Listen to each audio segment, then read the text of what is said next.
Merci beaucoup, mais il me semble que vos applaudissements sont un peu constipés. Voyons.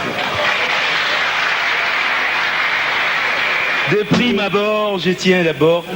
Laissez tomber, laissez tomber.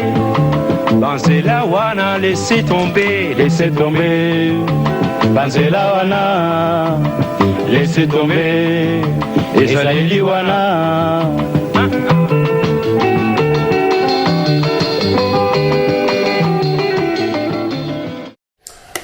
Très chers téléspectateurs, chers internautes, bonjour, merci. Ici Gagnon Sobozali, vous allez pour l'émission Oyo.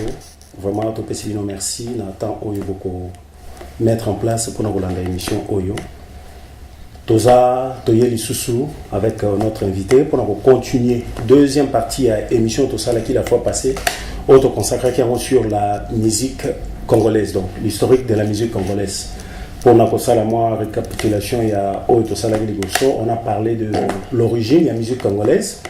La musique est zalaki parce que tout le monde musique est bandaki parce que on a toujours la musique. La façon dont c'était traditionnel, musique qui de traditionnel, mais semi-traditionnel. Pour exemple, il y a l'époque où on jouait le roi griot comme papa Wendo, papa. Génération na bango to kitaki to komiti na série à musique moderne donc to chaki capning sur Grand Calais où yazalaki au babenga le père de la musique moderne congolaise donc to passaki par là et puis to mataki tina ba ok jazz ba création ya ba orchestre mususwana donc continue attendre kokaki aussi ça on sur na émission mon côté yango to sali sous appel na invité à Bisso, à l'obéla Bisso sur la musique, l'historien. On parle qui n'a ensemble, il y a les sous-sous pourquoi il y a les lots, pour continuer les sous-sous, on a lancé on a autobaki, dans la deuxième partie où il y a la musique na Bisso. Sans plus tarder, avec permission on a passé parole, après Sabino Mbote, puis les Kanakoko Takati na mission na Bisso. Monsieur Philomon, Sorozan a un mot à dire na Batubaza Rolanda. Ah, merci, monsieur Richard. Mon gars, nous avons passé la parole. Pour la deuxième fois, nous avons parlé sur la musique congolaise.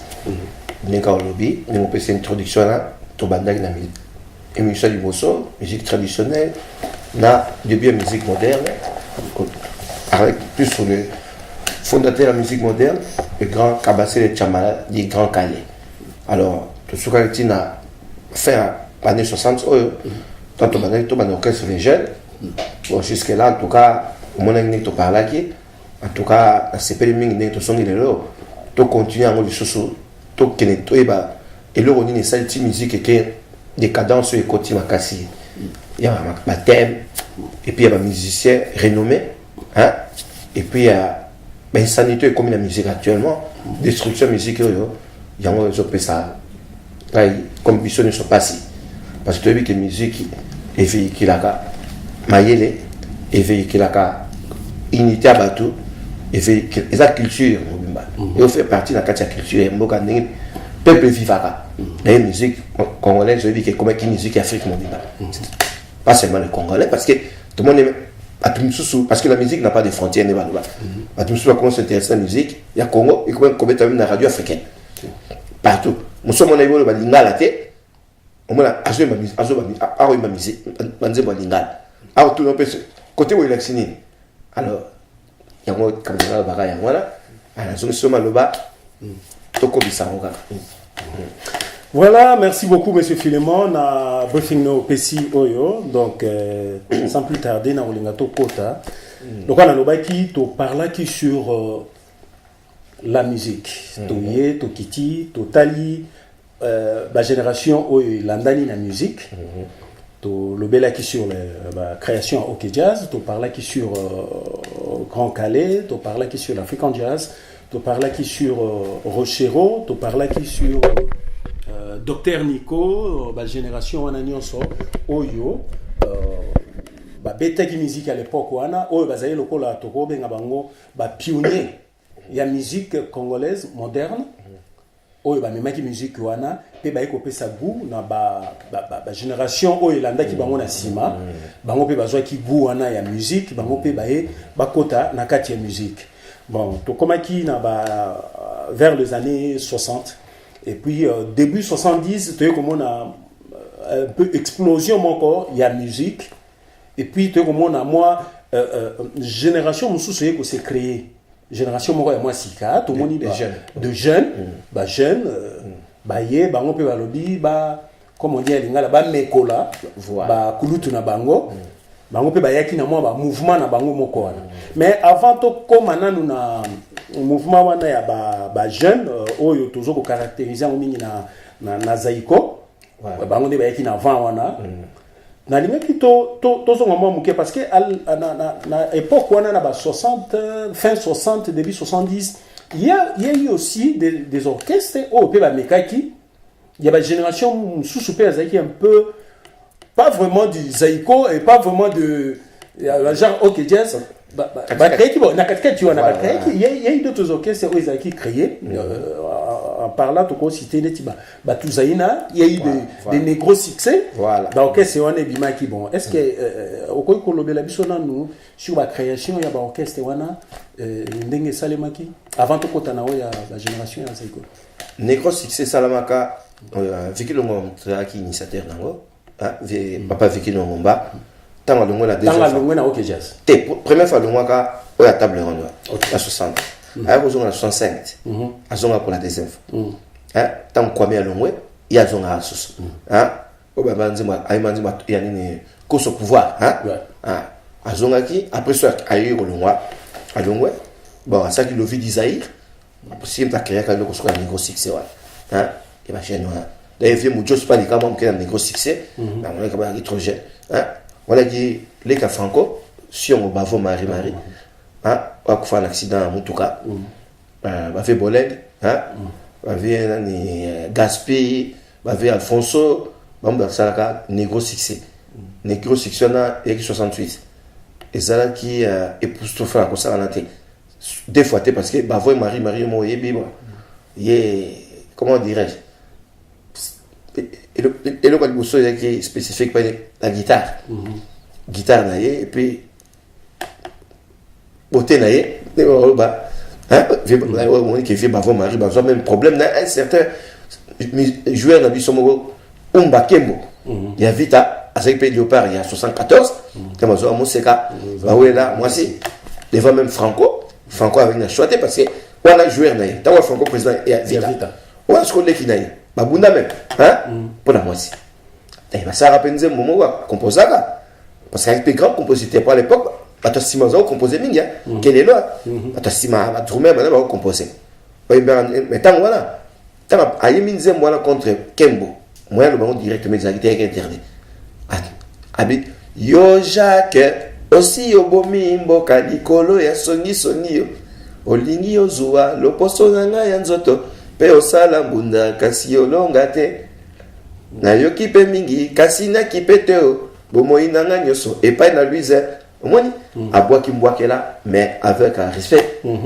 à faire signifier que likambo lingo sala baloba te ke yo Kembo aloba ngo direct comme lelo c'était difficile bon négo succès ça ligne nango mais tant qu'à bafo kufipe négo succès pe et ko s'effondrer dans ma partie en fait technique bazaki un peu na négo succès peut-être qu'on retrouver un peu la musique à lelo amba zozo amba zozo kolo na mona batia nini mon internet akufa jeune amba zozo ve Bolène Bolène ya ki muta solo muta nini je sais pas accompagnateur bon bavon mtaki soliste principal et puis avait Afonso na Gaspi ve Afonso na Gaspi ba on bagi ma tête ma et puis Pompolo il pas zalaki mo négro succès OK mais tant briève na makasi matini nga obrina Friza ceux qui vont au pays à qui étudier dans Mumbashi mais bon parce que ya ni bon pas il y a quand même un gros succès mais et ça là ni moins éphémère la tamuke le succès de quand makasi mingi et les gars makasi succès les gars makasi et puis ningo utol balat au biso qu'est-ce que non qu'est-ce que nini un peu tout zaina ezaki avant Zaïko. Ok. Zaïko vient en décembre 69 là. Tout Zaïna est déjà 60. Tu vois tout Zaïna est obima. Ok. Tout Zaïna. Moi quand tu regardes le ça vivant et bien vieux GG Mangaï. Mangaya. Oui, Mangaya. Ouais, habita na Zaïko. Na Zaïko. Asa peut pas franco tia bien. Voilà. Au menos que jazz. Mangaya mtu basa mpa ina bango. Neka ça pe Zaïko pa ina bango kaka. Ok. Zaïko bana parce qu'il y a aux l'avenir Mangaya. Aux avant victoire. Avenir Mangaya. Parce que Zaïko Salman. Bon, tout ça n'est pas bana là na chimpaka Roxy. Hein, ya nyao. Na ba comme Kiminga, on doit bana tout ça ina.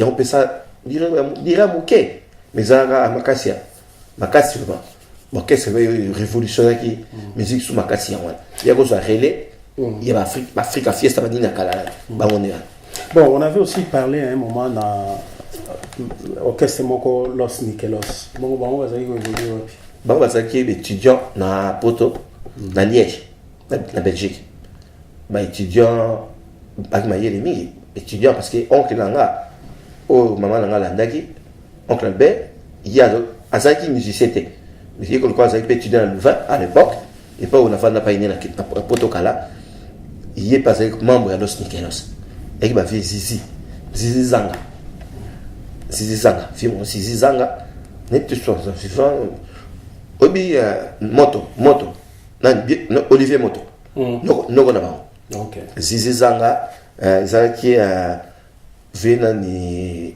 Max Mongali Idiman Max Mongali compositeur Max Mongali et puis qui na Zizi nani y a la bimi mo wazali na kati bimi ombale ya moni bimi qui a inspiré mingi na nzemo mayele parce que bango ezaki mingi banzemo mo académique hein tu qui nous révélation bolingo ya nzambe hein révélation bolingo ya au senti c'était plus académique hein nzembo lokola nzembo pilipili et kosuanga lokola pilipili luisani ngona donc c'était plus soit nzembo zaki poétique ti mobuta yo bana bango bokenaki classe bokenaki musique était et pas Los Nicolas voilà il y a une inspiration mingi sur la jeune parce que même Zaïko Bimaki New Kalong aussi mon atelier m'a mis inspiré par Los Nikelos Kofi Olomide va s'inspirer dans Los Nikelos mwana mama nana mimi Los Nikelos étapé mobimbati suka Los Nikelos balobi yanga na yo ni vraiment mais parce qu'on a vu parce que nani Idi Mané a continué qui toujours composer ma chanson ça na ba musicien ou ba qui toujours continuer voilà Idi Mané na vie oyo chanson quoi au sali référence on a étapé oui Idi Mané bah chanson quoi je crois bangongi quelque chose comme ça na Tony Dey oui Tony Dey ouais imba nzimbo ya nzimbo mususu bako boma ngai pona yo mwasi nayebi eloko nga nasali te na banzela nyonso nakoleka bakolakisanga tse misapi mwana mabe nakomituna eloko nini nazwi ya moto nalinga ekomalisa wana fi Tony Dey écoute ça vivant namonaki nani okalongo na nini wasai na France donc batamayeli makasi mayeli makasi parce que on basa ki j'ai dit moko komaka nani comment Kinzondi vite comme ministre je crois parce que Kinzondi musicien Los Nikelos parce que mususu bango ne suppose pas baso ba poste ça au bout de minano otika byoka tanga kena 73 o akenda poto abi na yawa makambo musique ici vous savez musicien te otika parce que plus musique neka comme loisir voilà ça qui mwana ok en tout cas la musique pas na bango ezalaki peut-être ya carrière voilà ya mwana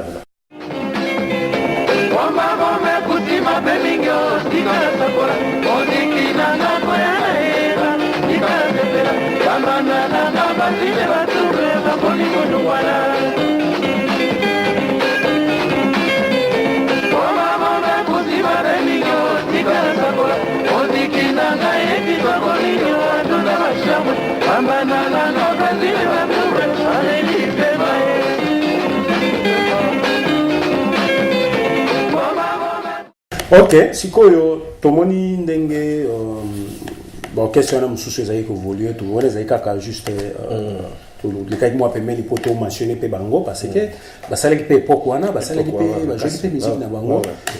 Bon, rapidement pardon ok sur Negro Succès. Parce que comment tu as 15 genres en musique.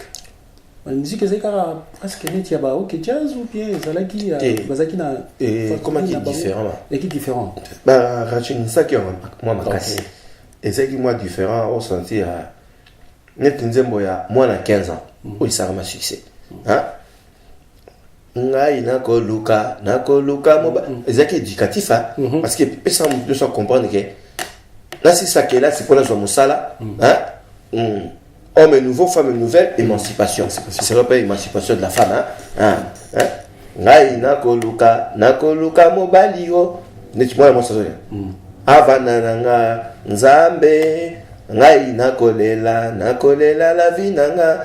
Oye bonga nasepela bongi ya monzemba. Ibonga kate oro soki tembe otuna mari susi na komona. Nazali na 15 ans tika na zela nakola moke ngane mino mwana 15 ans mavanga donc là c'est sakela sipona zwa mayele na sala mosala négocier homme nouveau femme nouvelle émancipation de ce c'est que là c'est ils ont kota makasi na c'était comme ça hein donc vraiment et ça là et on peut révolutionner sous musique et la jeune vraiment voilà ce qu'on peut appeler ça passage dans 70 en tout cas, Toko Zoatan, on a 4 émissions pour parler sur question à baptême, 4 chansons. Mais en tout cas, on a historique. Et puis, tu sais comment on a commis vers les années fin 60, début 70. Comme j'avais dit, mouvement à jeune et bimi. Mouvement à jeune peut jouer plaisir, il y a aussi la musique. Pour imiter papa na bango ou grand frère na bango, les gars, tout le monde explosion avec Zaiko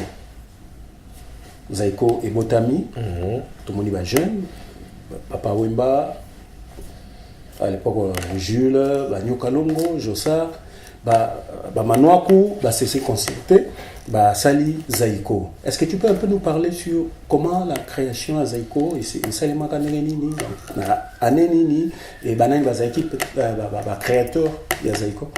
Bon, ndenge ndeko bandani so eka kwa neti loisir lisano d'abord ba jeune ba yebanaka hein parce que so zui GG Mangai ye pamba cofondateur ya Zaiko mais après on a parlé de Zaiko te fait que tu zaina te hein mais ya ina fini Mangaya pemeni ka bakanda kanda musika te so 4 avenue ka ba lokolama bakanda ka alors bazokutana ti basalaki Zaiko wana bandaki ba cofondateur mais Zaiki Nyoka Longo Jossa, hein?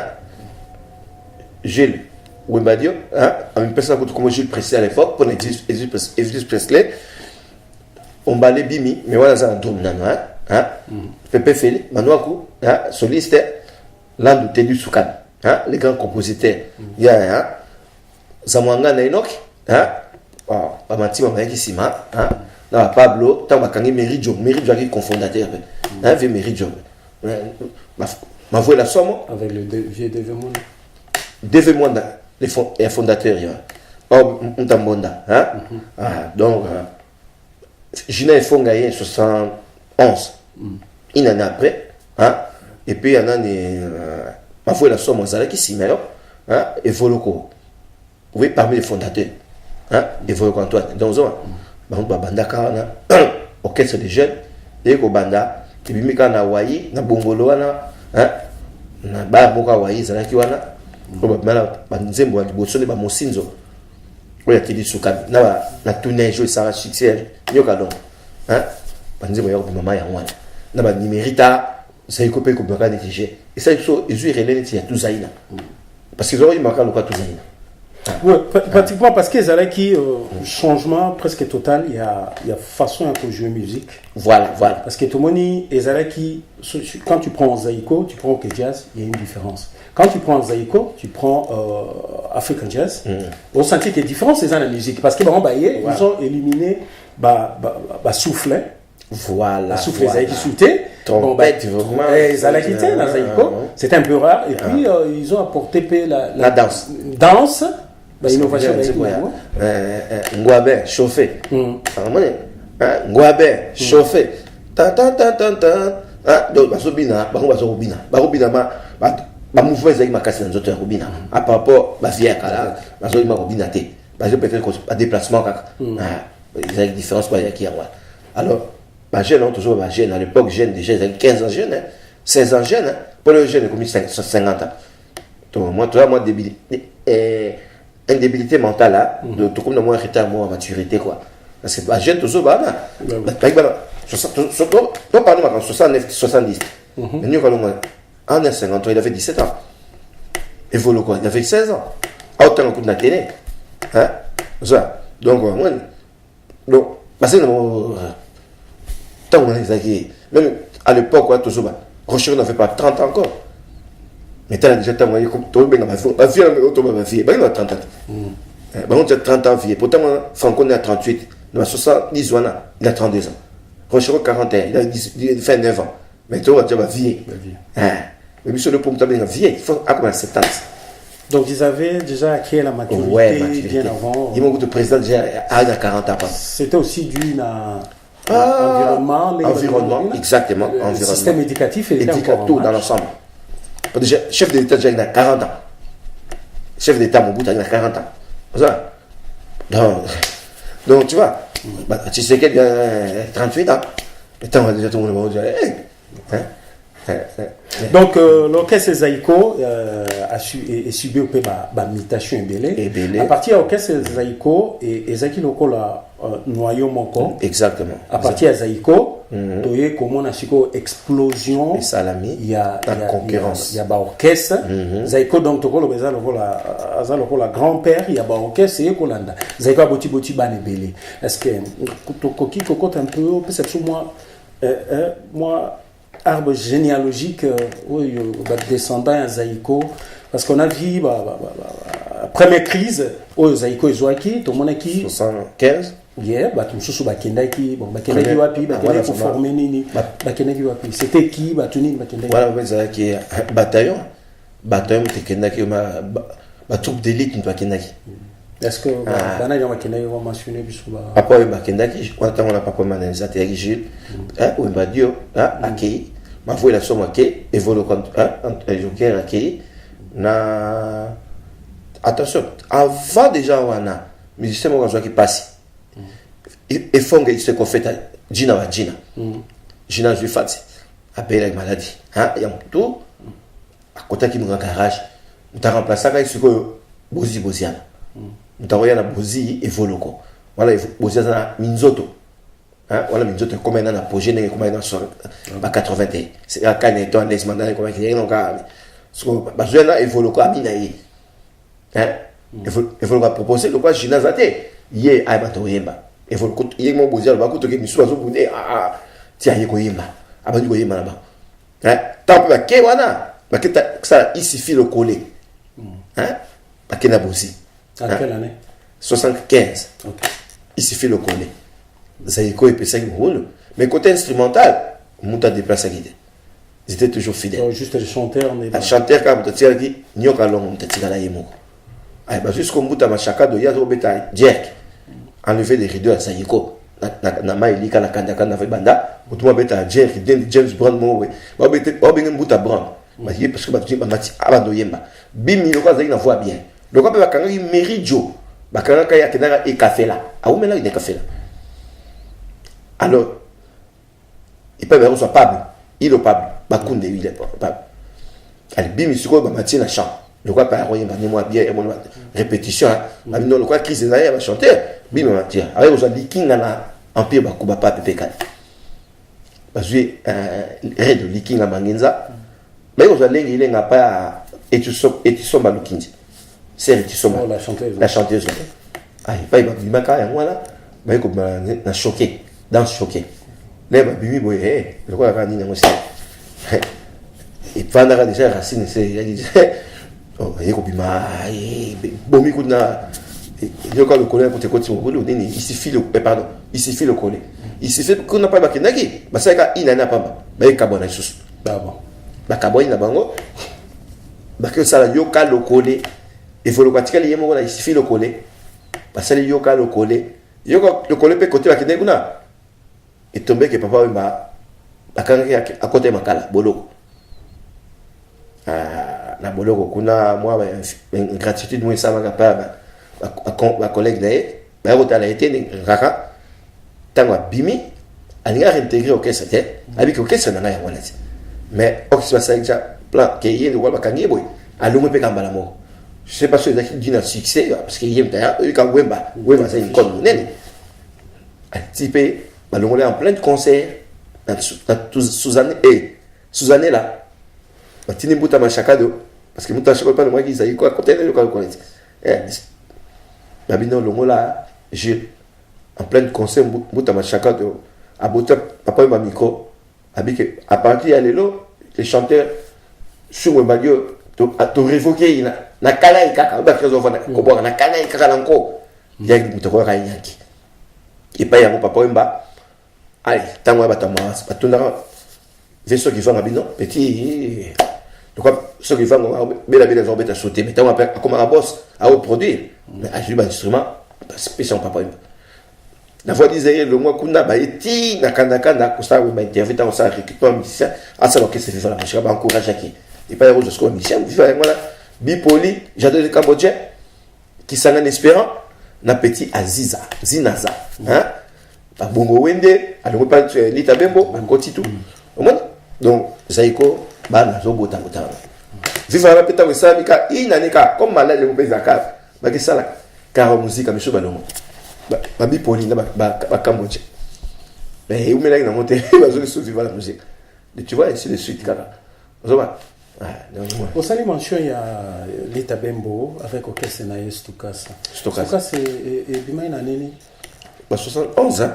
OK 71 serait à dans ces comptes d'accord et Tobina et dans ces comptes 71 c'est qu'il 71 il t'a bien bazobeta il t'a ça face défense Zaiko voilà il est seul là. Bon, on a vu Zaiko évoluer, Zaiko la session est salema dans la méditation on soit qui est là tout le monde va casser monsieur Chebimi il suffit bah yoka le coller et puis Zaiko peut tellement karaté il y a aussi eu d'autres crises je vois vers les années 80 la crise msupe ko yana Zaiko maintenant quoi loin dans 80 ouais après quand nous mon asuka obi akena giwapi akesa grand Zaiko.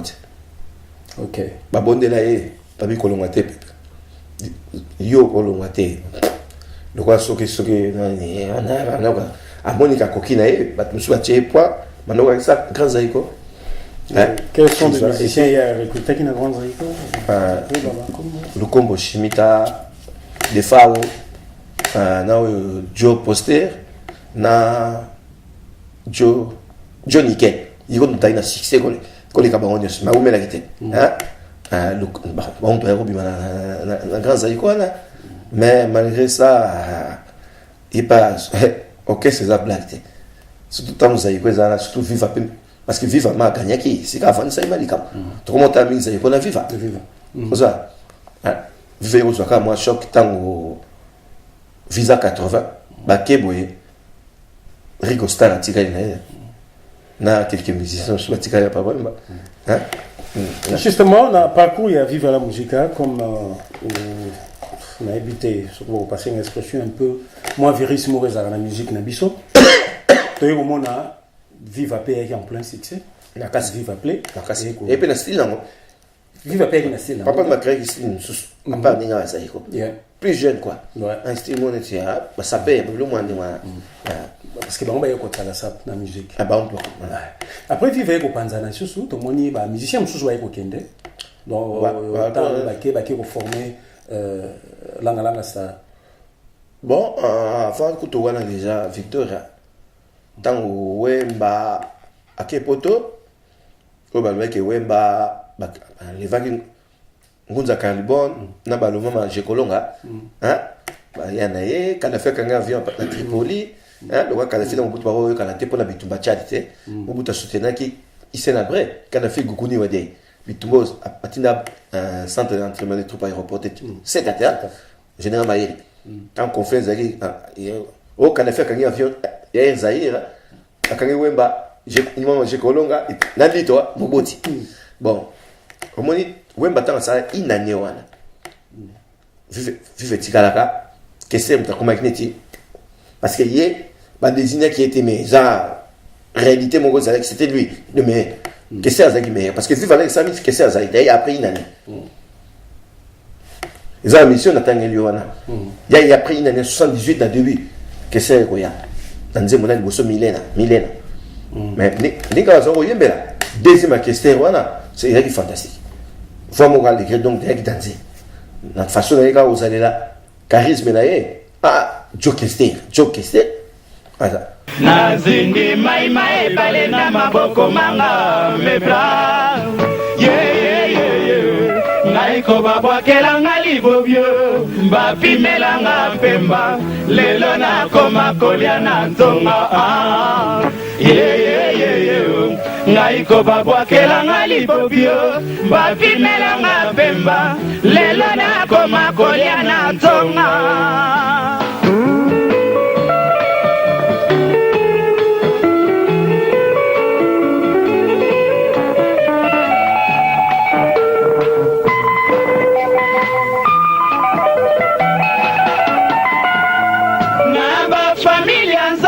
Zalaka na bokeseli ngai manzangi na koma komituna mama botanga tindinga na ngambo ebale yeme atikala na etuka na talo na lukinka ipona kumba bwato boya bolandi mama zoka bombaka ine sobe bana na bota bobotola pona zangi nde mosolo on dit tous ces pays si bas na 82 ans du Cameroun et là ça l'ami et puis ça mon boulot dans orchestre Zaïko comme viva parce que Zaïko dissident il y a Zaïko na viva parce qu'il a dans la vive Zaïki espérant que ça nani c'est le patron na nani Juna Janana Panga Janana bon na ba musicien nini asi Dido Yogo bon siko na Dido Yogo bango 3 na Zaïko Zaïki evoloko bozi Chimpaka la Chipaka soliste pour Chipaka remplacer comme un autre tanake niao alors il peut ça quand il côté mon boulot ils ont bêta shooter cette patron ba tout ne sont comme mi côté mon boulot Zaiko bêtate vive un peu bêtate tant cette patron bi maki inane ba on soit bêtate ba côté qui kumbe ko Zaiko m'a presque après une année abimi soit après une année tant bien serré par na pousse na studio maman ngebi ou la tangebi ngeli tant ba na funky ko ba voilà vive ce que ko bimata wemba uti poto azongo ba studio maman ngebi aba moi ko soit marai te marai jaba ay ko avant à question ba non marai ay ba na question parce que on ba oyo tant uti poto ay oh zeya kai marai azoyeba sango marai l'expert qui est à côté déjà joli mon bien ça attends ce Victor et ça ma vive côté mon boulot même toi ko renforcer ma viva ma jeune je le quoi li joko pas 83e c'est la patata il y a une meilleure chanson de l'année voilà Luciana zoyeba Redi pas Zalaki mais il y a un niveau à Luciana li joko pas ça bon ben renforcer la FIFA donc ouais bah était faux parce que si ça c'est attique à musique on n'a pas aussi un peu mal montant là côté ouais bah ça il faut il a tenu bon vraiment les Zalaki époque bah épreuve sur ça ma casse c'était au Tikali jusque là vive là c'est comme résister toujours dans la tempête ne soit Victor a pété la bande qui wana ils m'ont eu quand tout ça il n'a pas coquille boye tout le lumière Bipolina Kester comme même Bitumba Bipolina qui ça victoire principale ouais un prototo a même pas tout ça après une année toujours crise à leadership parce que bato bazomona ke Kesser ne fois zaza yende bipola bité donc moni hein avec Kesser atikali débat pas yolongwa na ye asali histoire ya muzika ouais bisa ba kokwa nana tiens kokwa nana ba na histoire ya débat hein non mazé ah ce qu'on remarqué ce que bato bazo kenemingi bato ba yibi ke to bandai na Kesser to ina Kesser ndenge mona viva la musique mais oh ayaki si bazo se contenter ka place pa poste basalaki hein ba malembe cha comment dire se contenter ka ngala ki na minzoto mais ba oba ina viva neti débat neti bipoli parce qu'on concevoir très mal que Kesser za patron ba c'est toi apporte ne se vivre on sait que mauvais chez nous qu'on accepter que mutu o isengeli que yé tout le monde n'est pas appelé et puis tu as pas que ça là t'as que ça appelé victoire principale tu peux s'infiner sur ça donc manzangi pas avec coller tout ça phrase et pas que dans la victoire principale bon on a tout fla qui te répète tout fla quoi parce que dans la victoire principale mais parce que la victoire principale donc déjà il voilà après la vie bipolaire aux zones la vie en 85 sorti là vis-à-vis la compte voilà des choses comme ça c'est ça mais malgré ça bah tu sais qu'on finit à la terre bon oui publiquement bon pas finir à la terre donc bon le soir on va en parler de ça parce que musique nabiso et subir l'invitation mingi comme je l'ai dit tomoni ndengo bref biso na historique ya musique wana zaiko et puis ba biloko bana o zaiko eko bota si on peut le dire to kiti na bango et puis toye komona vers je crois fin 80 début 90 quelque chose comme ça toye komona explosion ya musique mususu génération mususu pe gobima 90 ça 90 OK génération mususu gobima on a vu du coup comme ça Wenge Babimi sorti du néant bango pe baye na moi genre na bango ya musique baye pe na moi look na bango baye pe na moi façon na bango d'être bango pe tout le monde pe baye ba s'imposer na scène musicale et puis toute la génération botisika pouvez-nous un peu parler de ya Wenge façon na bango ba bimaki na scène comment ba se bousculer na kati ya scène musicale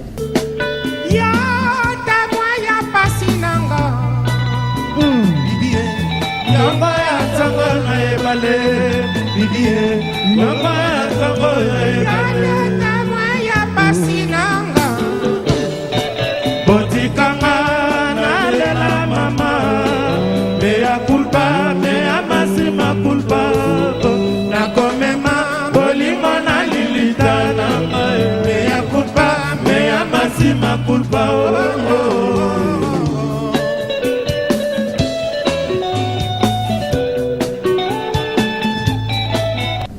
je pense que le que peut avoir une opportunité na force ou na makasi ils allaient à dislocation à musique ya kulutu ouais voilà parce que sur la kulutu ça toujours na unité na boyokani hein bango bana zo moi difficulté makasi parce que ningo lobi ba outil de néant au moins ba audio soto tangana ba outil de quelque part parce que moi arbre généalogique moi de coco ni hein ils ont bota la continuité espèce là bas genre batumo hein ils ont bota bon bota de nulle part ça nulle part ba bimika bongo hein ya pour moni tant peu ko bimala bango pour nga ils ont époque na monter au bébé sa musique où tu te commis dans niveau et décadence là je le dis c'est vrai parce qu'ils n'ont pas de référence ça et pas vraiment de sa musique makasi bazui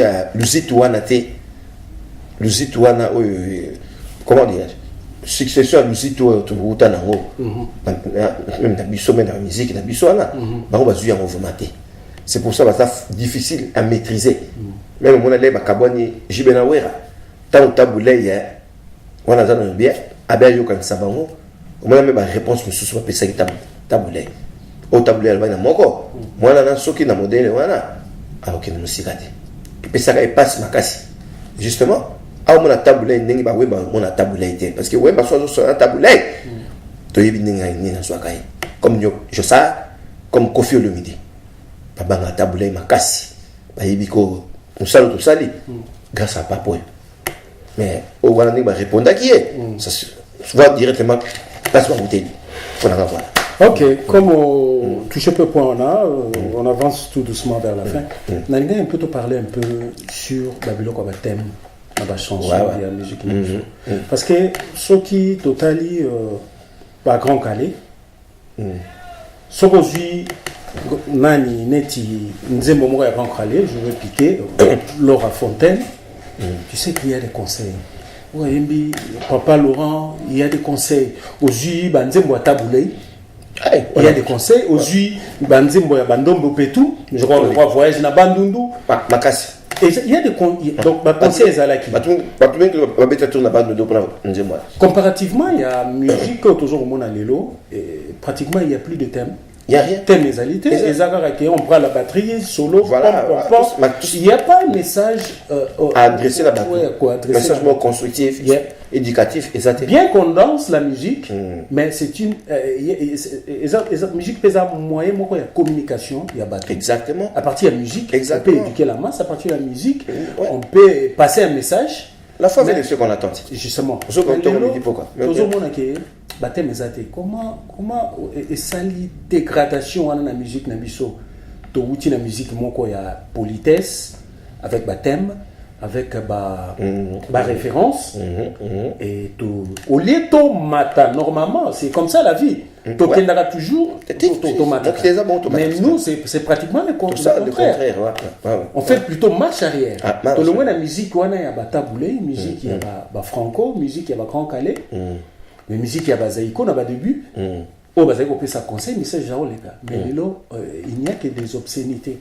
C'est dû à quoi? C'est dû à la faiblesse, il y a l'État, c'est dû à la faiblesse, il y a bango moko d'artistes.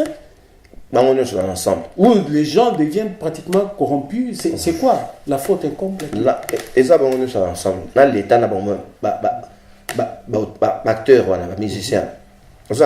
Parce que les gens comment corrompre même ta censure. Nous disons fait les caca les cas. Tant de choses corrompre déjà autorité n'est pas bon. Et puis même les autorités au moins là tant franco et banzembo ça nzembo eleni na Jackie na tchaka na makala voilà que moi donner procureur de la République a tient na makala malgré Francois Saki dignitaire de l'ordre national des léopards alongo liango ba tient na makala Franco na makala et pesa ba msupo ya na sima oye basubo ngozo banga parce que musicien muto a muto akope ko kenye à côté mais suko l'état fois zalana que muto so kenda côté façon tina nzela exact dans l'État et puis même la musicien pays avant même l'État de décision il faut et là on a porteur un message parce que dans ces arrangements c'est comme des impositions le message dans ton thème à l'édition on a pas thème sur kanzemo nzemo kotaba tu fais voyager à moto parce que biso dès que tu allais oh ils allaient pour soi pamba et qui quoi pamba moto za katiti cerveau na yo n'a pas bilo que vanda pour vivre moto za kati mais cerveau ce que ça nourrit dans ma bêtise les gens ne sont pas éduqués ta banzemba kala tout ta bela zo banzemba le roi zamba zamba oui bika zamba koboko la bibwe okobota matiti donc soit mon inspiration ne voilà ba mdi mo ezaki ba message mo ezaki vraiment ta mobuta sali opération serrer les ceintures en 67 quand a dit moi parce que c'est un salaire à battre au cheval bien au moins si au BBC motema yangai mobali na yo na kosenga mosolo moni la vie est comme italo awa na mboka Congo surtout na mboka Lipopo ko bakiti singa mbongo e pa ina salaka to kosuka ba lobi na ngai te olingi o sala zando olembi ko sala zando ya mo et un message pour faire comprendre basi que l'état mutu nzema sofele parado kumbanga malembe nazali mama ya bana sambotika omoni batia quand même nani ya prévention routière et parce même nombre d'accidents de circulation éliminera muke parce que ba chauffeur ba comment ko ba obligé ba ko na tongo ba radio cassette na mituka donc omoni quelque part musicien rappelle la pierre na reporter na la société et tout va parce que musique et ça makambo toujours ko yoka tangible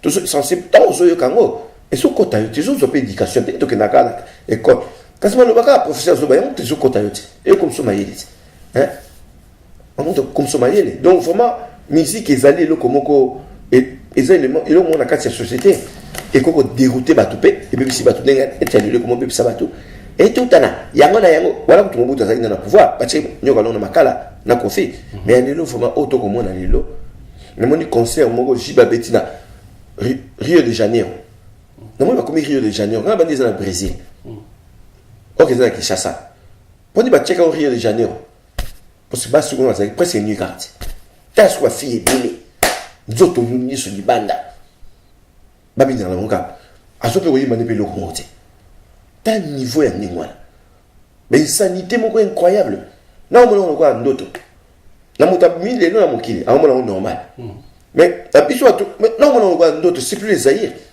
ça n'a rien à voir na Zaïre on dirait qu'à payer moyen moko mais on dit non parce que mboka luzito ya ningwana parce que chez nous luzito yake le quoi ça na honte surtout nzembo et puis t'as la cohabitation au sein obi ke ngosusu kese azo beta boy invité nyoka abengisi lengilenga o mo 8 kilo a tourner solo kuna à côté de nje mo mova tantala ma o presse rabina ma mais donc hein mo azo ba na di on nje man ya lengilenga na di lengilenga tout en croco a kumisi kese par binani bazo kumisana c'est qui instinctif sans le vouloir.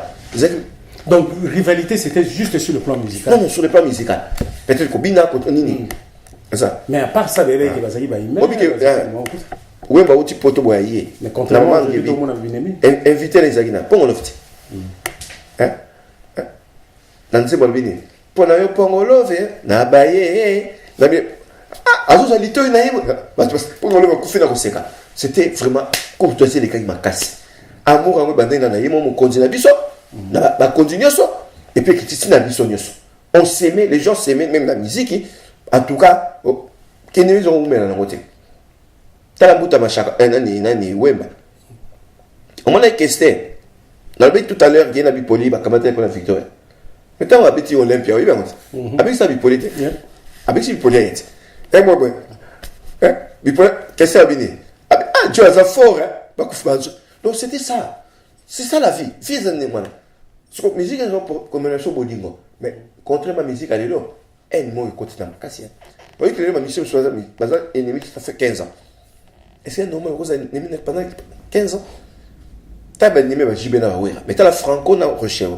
Bah, il y a en Belgique na 83. Nazoki Molangi. Oh, bah, vous avez gagné. Tu as bien aimé ennemi. Hein? Ça. Zoka tozaki mbanda musique lelo to kute na kati ya poto mavatika zoko tala biso lisanga ya banana nga loi bo franco tabule rochero bali libana Zaïre c'est ça il y a un temps pour la guerre et un temps pour la paix ce que ta ils a sauté c'est qu'ils a sous mon client zambete alors et on a dit que musique na biso actuellement il faut recommencer tout à zéro parce que la musique est comme une moment inexistante. Vraiment, il y a un temps pour tout, temps pour la paix, temps pour la guerre, bisopé, temps pour la bisopé et comme Nasuka. Bon, la musique congolaise Ezali Mounene, histoire na maison Mounene. C'est comme je l'avais dit la fois passée, c'est difficile aussi sango, na ba émission à 1 heure. Il y a toujours beaucoup à parler dans la musique. J'espère que M. Ndobé et la Signe d'abord merci pour la disponibilité. Il y a un journaliste au Mokalba, ou à Sarama Fira, na poto abatika kaeta. On le mec est musique à Kala. L'Italie, musique à Kala. Nani musique à Kala. Tu m'as commencé parce que la société nyonso, na mon kiliba utiliza ba viété. Quoi exclure là tout quoi? Jamais ba apa kala wana Margareta tire kala wana ko moboma bato asakoli to boma ye te nature nte osala ke ni bo to ozwa pour lelo to mona Karl Marx te to mona ba Friedrich Engels te ça eza ba oyo succession faisala à travers l'histoire to juste mayele na bango yon peut comment osala bango ba kenda d'autres kenda mais l'œuvre mayele na bango ko tikala chez biso siko so mutakei akena mayele na ye lelo bombo ka sali lelo la politique depuis 60 indépendance la gouvernement bazalaki ni affaires étrangères mais à quoi mais même pas incarné là incarné mémoire exacte biso mémoire après biso quand dernièrement na tangi livre il y a Delvin Larry Delvin et le nom de Papa Bomboko, comme on a ils a cité plus de 200 fois. Mais jusque-là, on attend toujours Papa comme la 84 ans, dans mon mais Papa Bomboko, très intelligent. Bomboko peut nous écrire, n'attends un livre moi qui dit mon témoignage, il y a mon quai. Pauvre Bavon, Chilombo, Bavon Filemo. Vice-premier ministre 60, vraiment indépendance. Hein?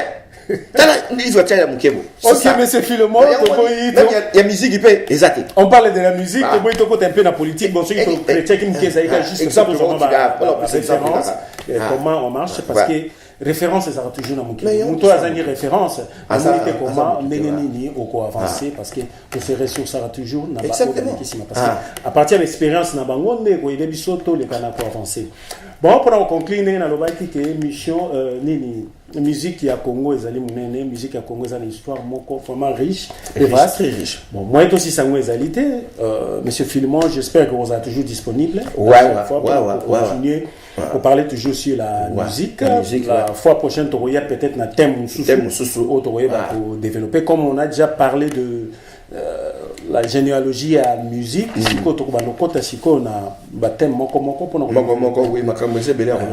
merci beaucoup vraiment à la disponibilité. Invitez ceux qui ont à la fin, il y a pour bon, il y a un souci dans les alliés. Même à tâter, on tient mon tour dans la belle un jour. Parce que Mutaza, immortel à Zate, mais Tolinga, Totika, souci dans les alliés, il y a elanga ning baba elanga nzambe za monene basala ngo bazamoke elanga pe ya Congo za monene dans tout domaine mais bateau siko bako exploiter ngo carrière ngo ya ressources minières wana mais faut que exploiter ngo siko na biloko ezebeli ya koloba ya Congo parce que ba génération bazo sima basa privé na yango déjà la plus exemple monde de Richard moi la moko rapidement abotema la Kinshasa avant la bande la doula en soit peni assisa na IEC na tunyo fanda on a dit à vous est côté église mangemo na bande la doula na tunyo oiba doula abi azai moto et puis sinama c'est pas de sa faute on a ni ninge zo baboué to ya prochainement thème ezebele il y a beaucoup à dire il y a beaucoup à parler. Il y a beaucoup à parler. J'espère que disponibilité de notre part, disponibilité Gozala, nous a toujours wana pour apprendre toujours parce que Bisopé to apprenaki, to linipe à travers Biso. Vraiment merci beaucoup, merci Nabino Batbolandi émission Oyo. Situation Nabino nyon Césali bienvenue. Te remercier bien attention Nabino. Te remercier Stone Mongo na Simana caméra, Yemoko na technique. Les garçons costauds. En tout cas, merci beaucoup vraiment à l'assistance nayo na Tundu papa. Et assisté Biso Makasi, vraiment, tu recoutes la prochaine fois. Botika la manamu. Merci. Bye.